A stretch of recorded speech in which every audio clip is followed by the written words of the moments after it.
বকরকে নিয়ে মরুভূমির ভিতরে হাঁটতেছে। হাঁটতে হাঁটতে নবীজি আবু বকরকে বলল, আবু বকর, পিপাসার যন্ত্রণা সহ্য করতে পারি না, অনেক পিপাসা লেগেছে, একটু পানির ব্যবস্থা করা যায় কিনা? তুমি আশেপাশে কোনো ঘর বাড়ি তালাশ করো।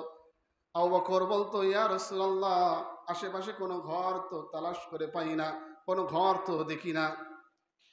আবু বকর তখন নবীজিকে বলল, ইয়া রাসূলুল্লাহ, সামনের দিকে আমরা একটু অগ্রসর হই।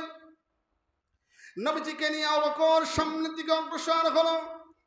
যাইতে যাইতে কিছুর যাওয়ার পরে দেখলো জঙ্গলের ভিতরে একটি ঘর দেখা যায়। আবু বকর তখন নবীজিকে বলল, ইয়া রাসূলুল্লাহ, ওই যে জঙ্গলের ভিতরে একটি ঘর দেখা যায়, চলেন ওই ঘরের কাছে যাই। ওই ঘরের কাছে গেলে মনে হয় কোনো মানুষের আলাপ পাওয়া যাবে, কোনো মানুষের বুঝ পাওয়া যাবে, কোনো মানুষের সন্ধান পাওয়া যাবে। নবীজি তখন আবু বকরকে বলল, আবু বকর চলো আমরা সেই ঘরের কাছে যাই।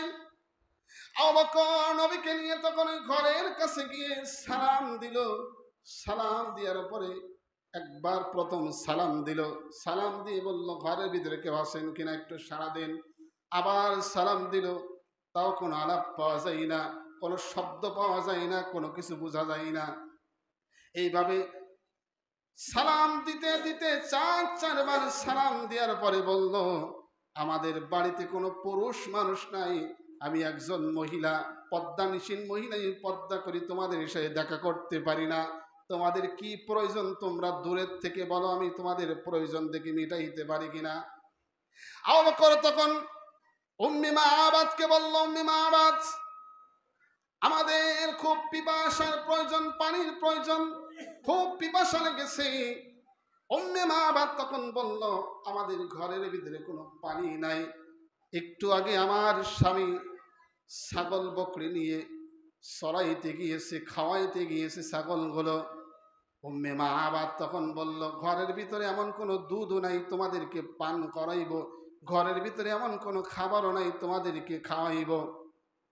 নবীজি তখন আবু বকরকে বলল, আবু বকর, ওই যে একটা ছাগল তার ঘরের পাশে বাঁধা আছে, ওই মহিলার থেকে একটু অনুমতি নাও, সে যদি আমাদেরকে অনুমতি দেয় তাহলে আমরা ওই ছাগলের থেকে দুধ দহন করে একটু পান করে আমাদের পিপাসাটা দূর করতে পারি। সুবহানাল্লাহ বললেন না? উম্মে মাআবাদ তখন ঘরের থেকে লক্ষ্য করে বলল, ওটা এমন একটা ছাগল, যেই ছাগলটা, যেই বকরিটা, যেই দুম্বাটা হাঁটতে পারে না, চলতে পারে না, যেটার পা নষ্ট, সুন্দর মতো হাঁটতেও পারে না, এই বকরির থেকে আবার কিভাবে দুধ দহন করবেন? আপনাদের মাথা কি ঠিক আছে না নষ্ট হয়ে গেছে? নবীজি তখন আবু বকরকে বলল, আবু বকর, তাড়াতাড়ি ওই মহিলার কাছে একটা পাত্র চাও, সে যেন আমাদেরকে একটি পাত্র দেয়, ওই পাত্রের ভিতরে আমরা দুধ দহন করে নিতে পারি। নবীজির চেহারা মোবারক যখন একটু ওই ঘরের ফাঁক দিয়ে লক্ষ্য করলো, দেখবেন মহিলারা যতই পর্দা করুক, ঘরের ভিতরে যদি একটু ফাঁক থাকে, ওই ফাঁক দিয়ে একজন পুরুষ মানুষ সেখানে বাইরে কি অবস্থায় আছে একটু দেখার চেষ্টা করে, কথা ঠিক কিনা? উম্মে মাআবাদ তখন তার ওই ঘরের ছিদ্র দিয়ে দেখলো, লক্ষ্য করে এমন এক চেহারা, এমন এক আকৃতি, এমন এক সৌন্দর্য, যেই সৌন্দর্যের কারণে ঘরগুলো আকৃত হয়ে গেল। ঘরের আশেপাশে যত অন্ধকারে ছিল, ওই চেহারার সৌন্দর্যে আল্লাহ তাআলা মুহূর্তের ভিতরে সেখানে আলোকিত করে দেয়। উম্মে মাআবাদ মনে মনে চিন্তা করলে, এত সুন্দর চেহারা জীবনে কোনোদিন দেখি নাই, এত সুন্দর গঠন জীবনে কোনোদিন দেখি নাই, না জানি সে কেমন একজন মানুষ হতে পারে, কোথার থেকে এসেছে, তার নাম কি তাও তো জানি না। একটা পাত্র চেয়েছে, পাত্রটা দিয়ে দিই। আবু বকর যখন পাত্রটা নিল, নবীজি ছাগলের কাছে গেল। ছাগল তখন আল্লাহ তাআলার নবীর সাথে কথাবার্তা বলা শুরু করে দিল। বলো আল্লাহু আকবার। ছাগলটা তখন বলল, ইয়া রাসূলুল্লাহ, ইয়া হাবিবুল্লাহ, ওগো আল্লাহর রাসূল, আমি ছাগল হয়ে আপনাকে চিনতে পারলাম, বকরি হয়ে আপনাকে চিনতে পারলাম, আমি দুম্বা হয়ে আমি চিনতে পারলাম। আপনি যখন আমাদের বাড়িতে পা রেখেছেন, পা রাখার সাথে সাথেই আল্লাহ আমার বাটনের ভিতরে, আমার এই দুধের বাটনের ভিতরে আল্লাহ মুহূর্তের ভিতরে দুধে ভরপুর করে দিয়েছে। ওগো আল্লাহ রাসূল, ওগো দো জাহানের বাদশা হাবিব, আমি কিরিয়া তাড়াতাড়ি দুধ দহন করেন। আমি দুধের ভার সহ্য করতে পারি না, দুধের যন্ত্রণা সহ্য করতে পারি না। যখন কোন মহিলার বাটনের ভিতরে, বুকের ভিতরে আল্লাহ তাআলা ভরপুর দুধ দিয়ে দেয়, ওই মহিলা, ওই মা বোন যখন বাচ্চাকে দুধ পান না করায়, ততক্ষণ পর্যন্ত আর ধৈর্য ধারণ করতে পারে না, ঠিক কিনা? আল্লাহ রসুলকে বলল, গো আল্লাহ রসুল, দো জাহানের বাদশা, আমার বাটনের ভিতরে যে দুধ হয়েছে তাড়াতাড়ি দহন করেন, আমি সহ্য করতে পারি না। আল্লাহ রসুল যখন ওই তার গঠনের ভিতরে, তার বটের ভিতরে হাত দিল, হাত দেওয়ার সাথে সাথে দুধ গেল কেমন যেন টপ টপ করে পড়তে আসে। মুহূর্তের ভিতরে পাত্রটা আল্লাহ তাআলা ভরিয়ে দেয়।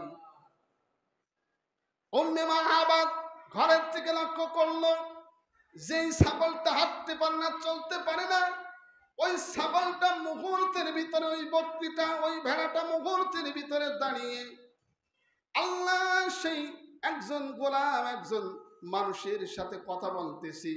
এবার কেমন মানুষ! নবীজি তখন আবু বকরকে বলল, আবু বকর তাড়াতাড়ি দুধ পান করো। নবীজি ক্ষুধার্ত, আবু বকর ক্ষুধার্ত।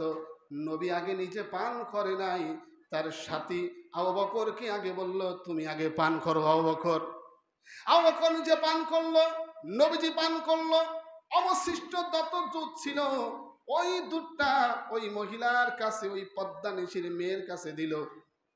আবু বকরকে নবীজি বলল, চলো আমরা আমাদের গন্তব্যস্থানে, আমাদের সফরে যাইতে হবে। নবীজি যাইতে যাইতে মা ফাতেমার বাড়িতে চলে গেল। এদিকে উম্মে মাবাদের স্বামী যখন বাড়িতে আসলো, বাড়িতে আসার পরে ঘটনাগুলো বিস্তারিত সব খুলে বলল।